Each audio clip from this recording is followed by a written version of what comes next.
Hello everyone, welcome to उड़ान classes. इस video में हम क्लास 10th मैथ्स की एक्सरसाइज 1.1 का क्वेश्चन करेंगे। Third question, find the LCM and HCF of the following integers by applying the prime factorisation method.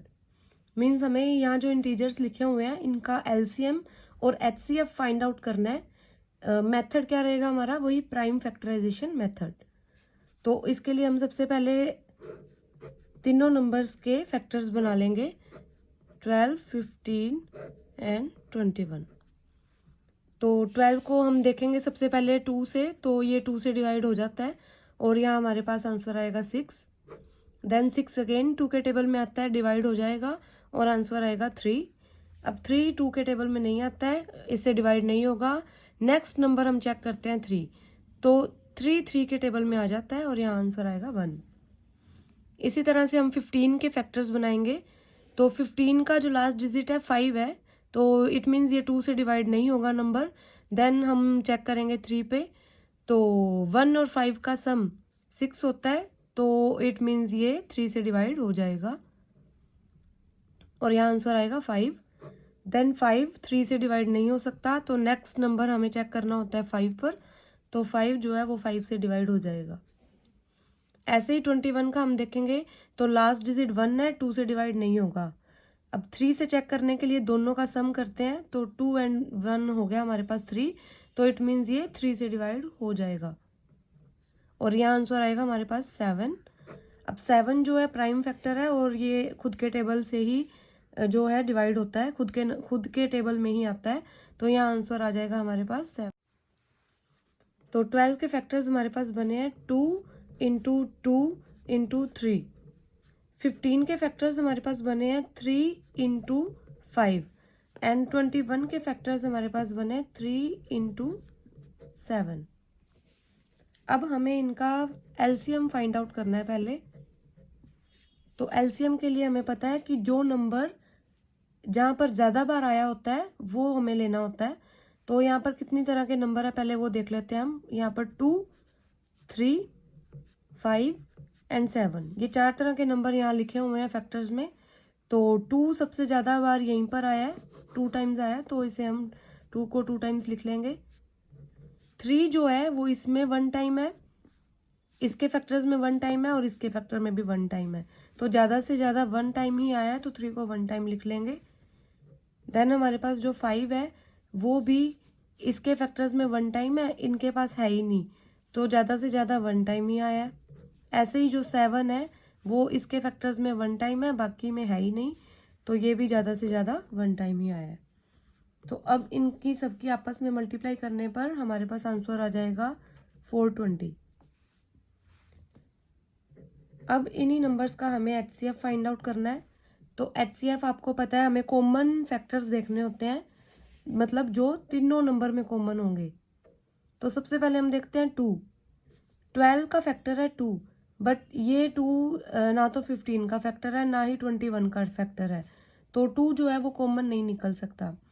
उसके बाद हमारे पास है 3, तो 3 इसके फैक्टर में है, नेक्स्ट 15 के फैक्टर में भी है और 21 के फैक्टर में भी है, तो इट मीन्स जो 3 है वो हमारे पास कॉमन निकल सकता है, तो यहाँ आ जाएगा।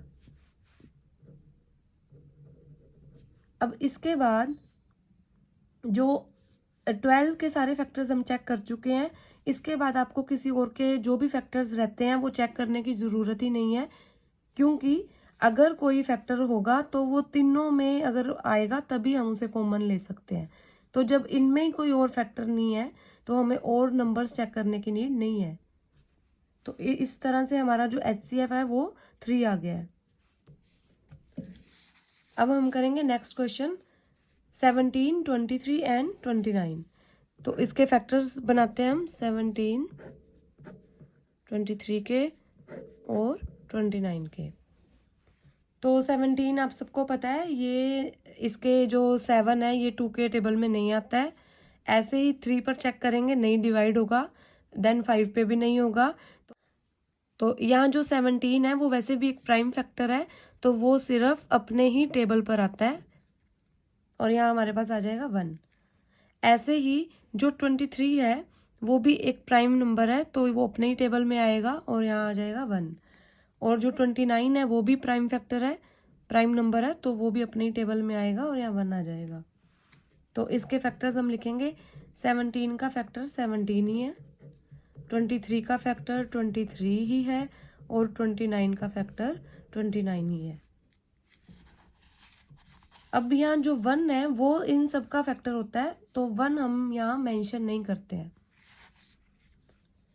अब हमें फाइंड आउट करना है एलसीएम। तो यहाँ 3 तरह के नंबर लिखे हुए हैं हमारे पास, 17, 23 और 29, और तीनों नंबर ही एक एक बार ही आए हैं, इससे ज़्यादा बार नहीं आए, तो हमने एक एक बार तीनों को लिख लिया है।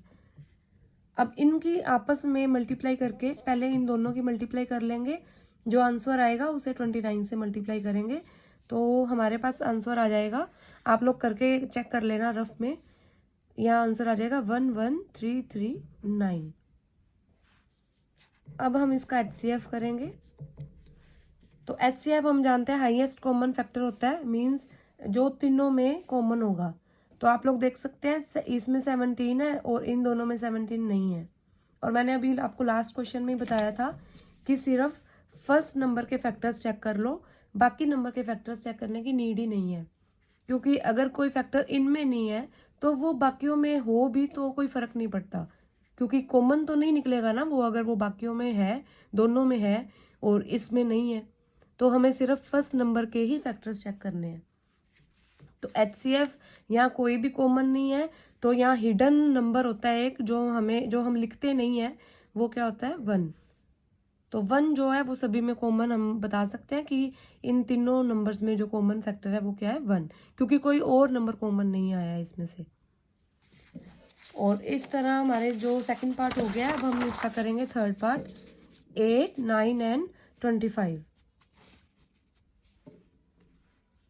तो 8 के फैक्टर्स बनाएंगे हम, 9 के और 25 के। तो 8 ये सिंपल सा नंबर है, तो इतना डीपली मेरे को एक्सप्लेन करने की नीड नहीं लग रही है। तो 8 जो है वो 2 से डिवाइड, और यहाँ आंसर आ जाएगा 4। देन ये अगेन 2 से डिवाइड हो जाएगा और आंसर आ जाएगा 2, अगेन 2 से डिवाइड हो जाएगा और आंसर आ जाएगा 1। अब 9 के फैक्टर्स हम करेंगे, तो 9 जो है वो 2 से डिवाइड नहीं होता है, 9 3 से डिवाइड होता है और यहाँ आंसर आ जाता है 3। देन अगेन 3 से ही डिवाइड होगा और यहाँ आ जाएगा 1। और अब जो 25 है वो 2 से भी डिवाइड नहीं होता है, 3 से भी डिवाइड नहीं होता है, ये डायरेक्ट डिवाइड होगा 5 से, और यहाँ क्या आ जाएगा 5। देन 5 अपने टेबल में जाएगा और यहाँ आ जाएगा 1। तो इस तरह 8 के फैक्टर्स हमारे पास बन गए हैं 2 इंटू 2 इंटू 2, 9 के बन गए हैं 3 इंटू 3, और 25 के बन गए हैं 5 इंटू 5। अब हमें क्या करना है, एलसीएम फाइंड आउट करना है। तो यहाँ कितनी तरह के नंबर हमारे पास लिखे हुए हैं, एक तो है 2, एक है 3 और एक है 5। तो 3 तरह के नंबर यहाँ हमारे पास लिखे हुए हैं। अब हम देखते हैं कि 2 मैक्सिमम कितनी बार आया है। तो 2 इसमें और इसमें तो है ही नहीं, 2 8 के फैक्टर्स में है, और कितनी बार आया, 3 टाइम्स आया है, तो इसे हम यहाँ कितनी बार लिख लेंगे, 3 टाइम्स लिख लेंगे। देन जो है 3 नंबर है जो, वो मैक्सिमम 2 टाइम्स आया है और बाकियों में तो है ही नहीं, तो 3 को हम 2 टाइम्स लिख लेंगे। ऐसे ही जो 5 है वो भी मैक्सिमम 2 टाइम्स आया है, इन दोनों में 5 नहीं आया, तो इसे भी हम मैक्सिमम 2 टाइम्स लिख लेंगे। तो इन सभी नंबर्स को जब हम आपस में मल्टीप्लाई करेंगे तो हमारे पास आंसर आ जाएगा 1800। अब हम HCF फाइंड आउट करेंगे। HCF के लिए फिर से वही हम कॉमन फैक्टर्स देखेंगे। तो 8 के फैक्टर्स में 2 है, लेकिन 9 के फैक्टर्स में 2 नहीं है, 25 के फैक्टर्स में 2 नहीं है, तो ये जो है 2 जो नंबर है वो कॉमन नहीं है।